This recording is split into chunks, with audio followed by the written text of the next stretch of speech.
Buonasera e benvenuti a questa edizione di TG Sicilia, i titoli del nostro telegiornale. In Sicilia un'altra morte sul lavoro, a perdere la vita un operaio che stava lavorando su una pala eolica a Salemi che è precipitato da 40 metri. Il 33enne era dipendente di una ditta di Napoli che lavorava in subappalto. Oggi i funerali di 3 delle 5 vittime della strage di Casteldaccia, commozione e rabbia tra i partecipanti. Le morti bianche, ammonisce l'arcivescovo di Monreale, sono una sconfitta della società. A Palermo scontro sulle toghe tra maggioranza e opposizione. Per il ministro Nordio, che spinge per la separazione delle carriere, la leader del PD Lichline attacca e risponde parlando di azioni del governo per minare l'indipendenza della magistratura. A Librino inaugurate le sculture del progetto Magma a mare e sognatrice dell'artista fiorentino Fabrizio Corneli. Nuova tappa dell'impegno del mecenate Antonio Presti per ridare bellezza, arte e cultura al quartiere. Case abbandonate e da ristrutturare vendute a €1. È l'iniziativa del comune di Giarratana per fronteggiare lo spopolamento e per incentivare le attività economiche. Calcio, il Palermo ritorna al successo e venerdì prossimo esordirà nei play-off di Serie B in casa contro la Sampdoria. Il Catania domani conoscerà il nome dell'avversario negli spareggi promozione di Serie C, intanto Chiarella prolunga il contratto fino al 2027.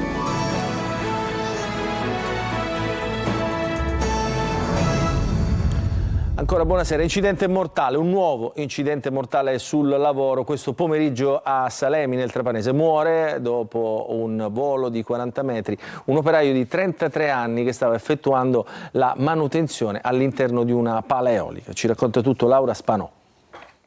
Ancora una morte sul lavoro in Sicilia. L'ultima vittima si chiamava Giovanni Carpinelli, aveva 33 anni ed era originario di Benevento. Carpinelli è morto questo pomeriggio mentre stava lavorando all'interno di una pala eolica del parco di Contrada San Nicola lungo la provinciale 29 a Salemi. L'uomo è caduto all'interno della struttura, il suo corpo si è fermato a 48 metri da terra, la pala è alta 112 metri. Carpinelli stava effettuando la manutenzione all'interno di una delle pale eoliche, erano passate appena le 15 quando per cause ancora in corso di accertamento è volato giù. Non si capisce al momento come sia potuto accadere l'incidente, l'operaio pare fosse provvisto di imbracature e quindi in sicurezza. Quando è scattato l'allarme purtroppo l'operaio non dava più segni di vita. Sul posto presenti oltre ai vigili del fuoco di Salemi e Trapani anche il gruppo SAFFE di Trapani che si occupa del recupero del corpo dell'operaio all'interno della pala. Si tratta di luoghi molto angusti e ci vuole molta attenzione. Presente anche personale del 118 e i carabinieri di Salemi che stanno provvedendo ai rilievi.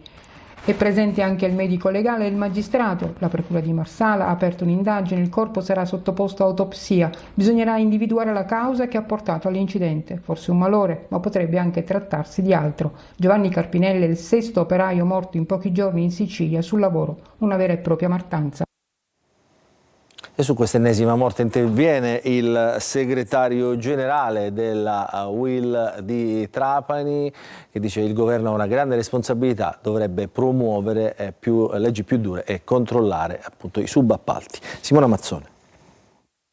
Nel 2023 oltre 1000 persone hanno perso la vita sul lavoro. Solo nei primi 3 mesi di quest'anno l'INAIL conta circa 200 vittime, senza parlare dell'ultima strage di Casteldaccia in cui 5 uomini sono morti. E adesso l'ultimo, un operaio che stava lavorando in una pala eolica a Salemi, precipitato da decine di metri. Una mattanza che si può e si deve evitare. È l'ennesimo omicidio sul lavoro, perché ormai bisogna definirli così gli infortuni sul lavoro, perché chi esce da casa per lavorare non vi ritorna per lavoro, per morte sul lavoro non è altro che un omicidio. Macaddino punta il dito sui subappalti spesso esercitati senza controlli. Guarda caso sono tutti lavoratori che sono deceduti nell'esercitare un lavoro nell'ambito di un subappalto del subappalto del subappalto. Anche lì registriamo una forte tendenza a utilizzare una legge che sta diventando, come dire, capestro per i lavoratori. Il governo, secondo il sindacalista, ha le maggiori responsabilità. La responsabilità è di un governo che non riesce a mettere in atto e a varare leggi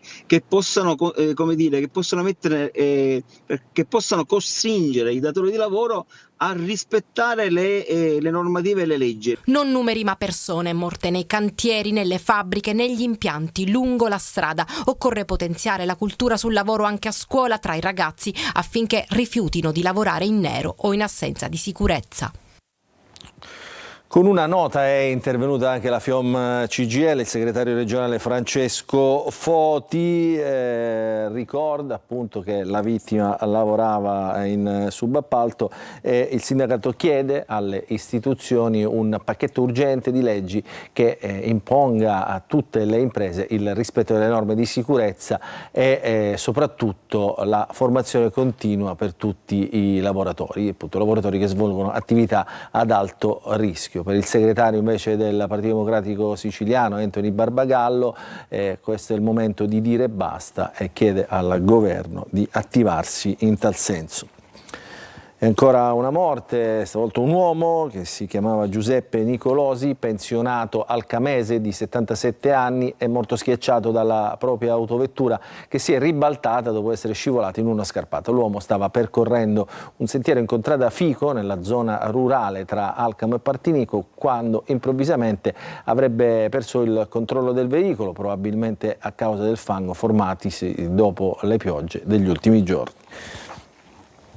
Adesso ci spostiamo a Casteldaccia, oggi celebrati i funerali di 3 delle 5 vittime della strage avvenuta lunedì a Partinico, in particolare folla, rabbia e lacrime per l'ultimo saluto a Ignazio Giordano.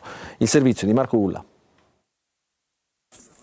Non si può ancora morire sul lavoro, un'omelia intensa, forte, dura, un'omelia che condanna le morti bianche, così come le ha definite Monsignor Gualtiero Isacchi, l'arcivescovo di Monreale, che questa mattina ha celebrato la Santa Messa per i funerali di Ignazio Giordano, uno dei 5 operai rimasti uccisi a Casteldaccia mentre lavoravano allo spurgo della rete fognaria. Le lacrime che si intrecciano con il dolore. La chiesa madre di Partinico, paese dove viveva Giordano con la famiglia, è stracolma di parenti, amici, conoscenti e di tutti coloro che, anche se non conoscevano Ignazio, hanno voluto pregare insieme per l'ultimo saluto. Credo che il sentimento condiviso da tutti sia di grande tristezza e sgomento, perché è veramente difficile vivere l'esperienza del lutto, della morte di una persona cara, di una persona conosciuta, ma è ancora più difficile vivere la morte che avviene in questo modo. Oggi anche i funerali di Giuseppe Miraia e poi Epifanio Alsazia, il socio della ditta subappaltatrice Quadrifoglio. Lunedì invece l'ultimo saluto al palermitano Giuseppe La Barbera, la vittima più giovane, e poi Roberto Ranieri. Adesso cambiamo argomento, scoppia la polemica politica al congresso dell'Associazione Nazionali Magistrati in corso a Palermo. Stamattina il ministro della Giustizia Nordio e oggi pomeriggio la segretaria del Partito Democratico Elly Schlein. L'oggetto del contendere è ovviamente la separazione delle carriere. Maglio Viola. È scontro politico al congresso dell'ANM, l'Associazione Nazionale Magistrati in corso a Palermo. È il segretario del PD, Elly Schlein, ad usare parole dure intervenendo all'Assise. La Schlein si è detta fermamente contraria alla separazione delle carriere dei magistrati, parlando di atteggiamento aggressivo da parte del governo verso la magistratura. Una posizione che arriva dopo che in mattinata il ministro Carlo Nordio aveva detto chiaramente che la riforma si farà, ma non inciderà sull'indipendenza della magistratura, che è un valore imprescindibile.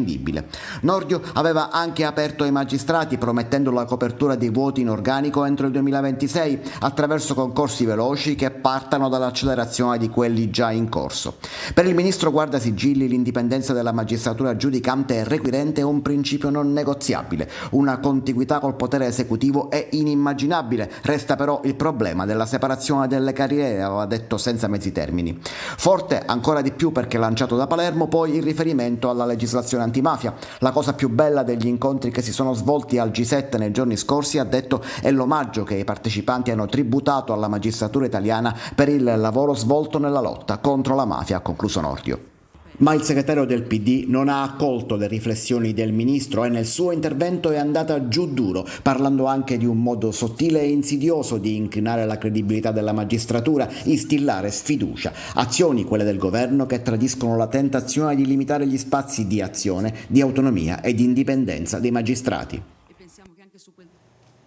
Dopo alcuni giorni di stop sono ripresi gli sbarchi a Lampedusa, 46 egiziani, marocchini e tunisini sono approdati dopo il soccorso di 2 gommoni sull'isola. I migranti, fra cui uno solo minorenne, hanno riferito di aver pagato 2.000 euro a testa per il viaggio della speranza.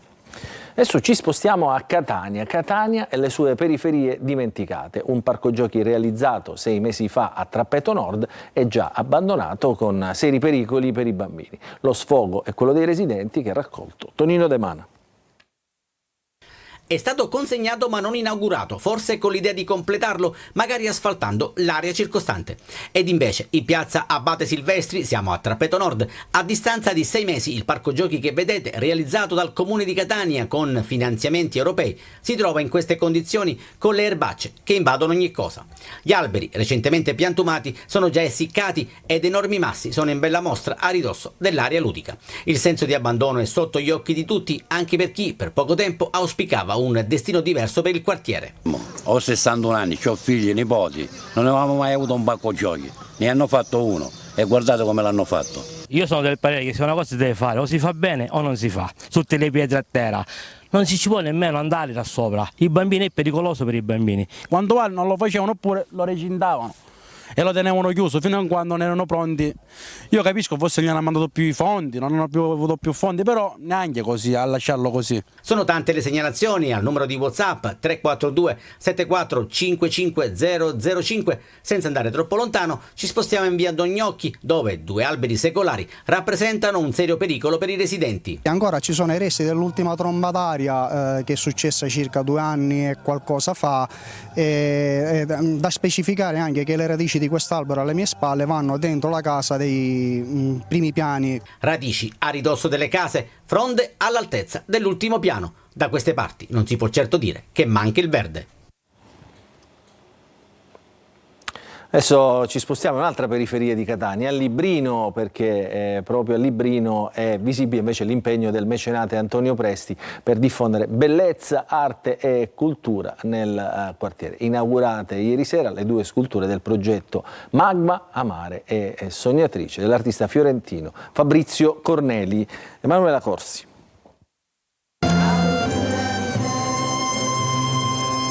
Il volto di una sognatrice con gli occhi chiusi e il bacio tra un uomo e una donna. Librino si accende con le sculture di luce e ombre dell'artista Fabrizio Corneli, installate su 2 palazzi di Viale Bummacaro e Viale Castagnola.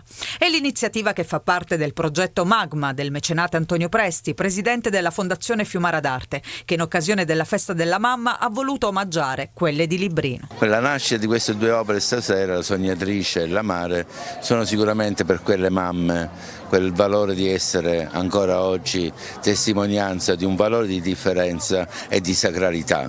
Le opere d'arte dal titolo Sognatrice e Amare sono 2 sculture dell'artista fiorentino Fabrizio Corneli, che sin dagli esordi ha utilizzato la luce e l'ombra. Le 2 immagini sono ai 2 lati della strada, prendono vita però soltanto la notte. In qualche modo durante il giorno sono misteriose, rimangono aleatorie e la notte invece con queste ombre diventano 2 vere e proprie immagini.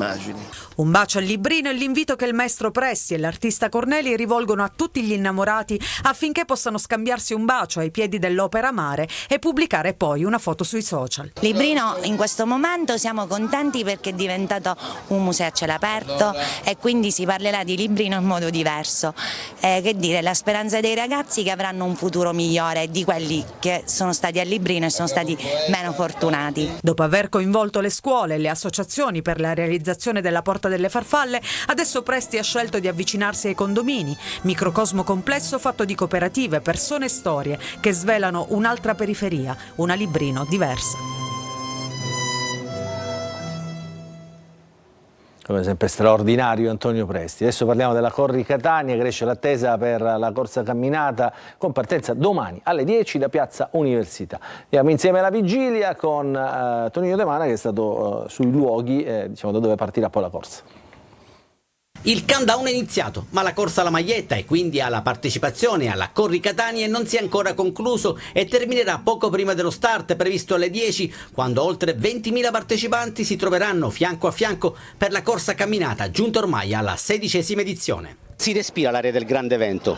Assolutamente sì, Corri Catania regala sempre questa meravigliosa festa, una festa di sport, una festa di solidarietà, sono già migliaia le persone che hanno deciso di correre con noi. Piazza Università è il cuore pulsante della manifestazione con decine di eventi sportivi, culturali, gastronomici e non solo, si corre anche ad acquistare il kit. Obiettivamente sono iniziative molto belle a favore della collettività e della gente che soffre. Siete carichi? Carichissimi, vediamo come andrà. Non sta nella pelle la testimonial della Corri Catania Maria Cocuzza. Negli anni Corri Catania ha fatto delle cose bellissime, ha realizzato dei progetti veramente importanti di solidarietà, di rispetto verso il prossimo, quindi è veramente una super manifestazione. Una gara di solidarietà dal nobile fine con il progetto Officina del Cuore per realizzare un'area cardiologica attrezzata all'interno dell'ambulatorio medico solidale della Croce Rossa Italiana di Catania.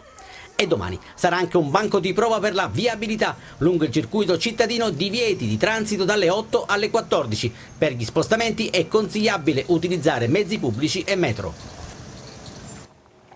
Adesso parliamo dell'aeroporto Fontana Rossa di Catania che compie 100 anni. A celebrarlo nella giornata in cui arriva la conferma dell'autorizzazione che porterà alla ristrutturazione del terminal Morandi, un francobollo emesso dal Ministero delle Imprese e del Made in Italy. Il servizio.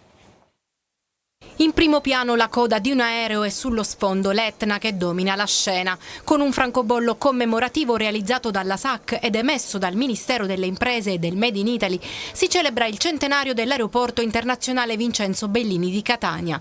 Un compleanno eccezionale, 100 anni in cui lo scalo di Fontana Rossa da quell'11 maggio 1924 fino ad oggi è diventato un motore di sviluppo per la regione e che nel 2023 ha superato quota 10 milioni di passeggeri, è stato detto nel corso della presentazione dai vertici della società che gestisce l'aeroporto. Una celebrazione che arriva il giorno dopo la conferma dell'autorizzazione che porterà alla ristrutturazione del terminal Morandi.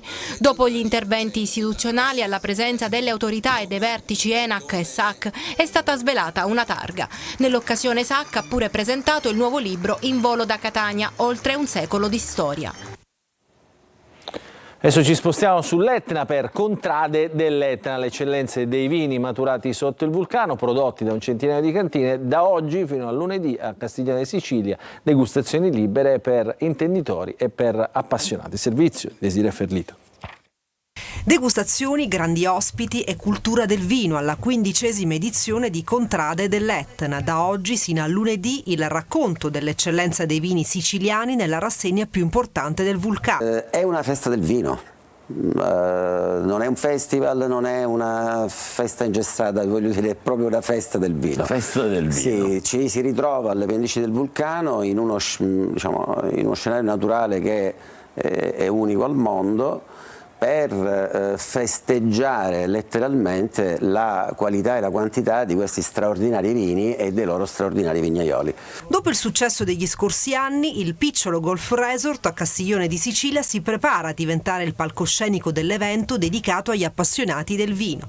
Un viaggio nella storia e nella tradizione dell'isola, dove sorge da sempre un tesoro enologico che incanta i palati di tutto il mondo. Il tema della prima masterclass è l'Etna, un vulcano, 1000 vini, perché è proprio il particolarissimo terroir dell'Etna che crea delle diversità così marcate addirittura da creare situazioni in cui due vigne a distanza di 100 metri l'una dall'altra sulla stessa bacca producono vini completamente diversi. Contrade dell'Etna ha saputo evolversi nel tempo, mantenendo sempre vivo il suo spirito originario di convivialità e confronto tra i produttori locali, diventando un punto di riferimento per gli appassionati e gli operatori del settore, attirando un pubblico sempre più ampio e internazionale. Tra i prestigiosi ospiti spicca ricca, un'icona del settore a livello internazionale. Steve Kim, americana di origini coreana, è tra i founder dell'Accademia Vinitaly International. I biglietti disponibili su una piattaforma online o acquistabili sul posto.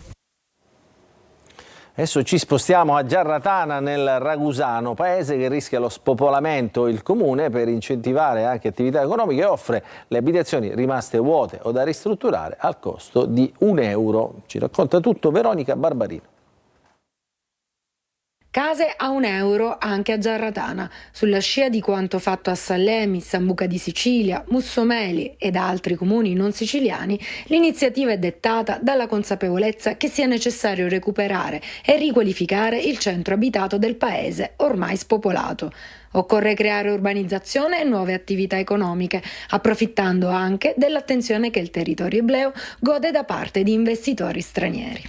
Abbiamo adottato l'iniziativa perché vediamo che in generale il territorio ibleo è attenzionato ai fini abitativi anche da persone, da famiglie provenienti anche da stati esteri oppure dal nord, perché la provincia di Ragusa è un territorio dove si vive bene. Il comune di Giarratana presto pubblicherà un apposito avviso pubblico e ciascun proprietario interessato potrà candidare il proprio immobile. Per incentivare la partecipazione a questa iniziativa saranno previste agevolazioni fiscali per gli acquirenti, come esonero del pagamento della Tari per i primi 3 anni ed esonero del pagamento degli oneri edilizi di competenza dell'ente comunale. Vedremo come andrà a finire. Adesso ci fermiamo per una piccola pausa, poi il calcio, parleremo del Palermo pronto ad affrontare i play-off.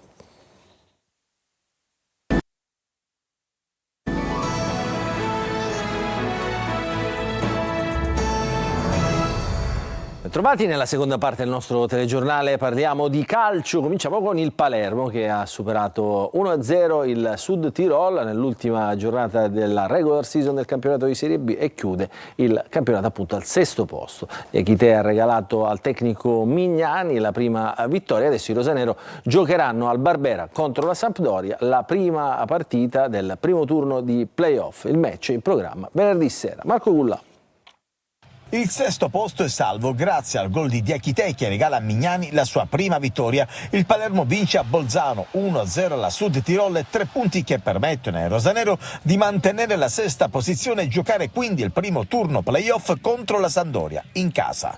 I siciliani potranno anche permettersi di pareggiare contro i blucerchiati per passare il turno e approdare in semifinale. Una partita, quella di ieri, non dissimile dalle tante già viste in questo campionato. Manovra lenta, poco movimento, gioco affidato alle iniziative dei singoli. Il Sud Tirol però ha fatto anche meno e il Palermo così non ha corso rischi se non nei minuti finali. Il primo tempo è stato ravvivato solo da un paio di conclusioni di ranocchia. 0-0, ripresa senza sussulti, il Palermo gioca senza ardore. Il risultato però cambia al 64esimo, angolo, palla in mezzo, rimpalli e Iachité da posizione ravvicinata scaraventa in porta la palla del vantaggio. 1-0 e primo timbro in campionato per il francese Externana. Il Palermo controsorpassa la Sampdoria avanti a Catanzaro. Brunori ha anche l'occasione per il 2-0 ma il suo pallonetto non ha fortuna. Nel finale Sud Tirol che resta in 10 per l'espulsione di Davì. Palermo che rischia ma non subisce questa volta il gol degli avversari. I ragazzi oggi sono stati bravi perché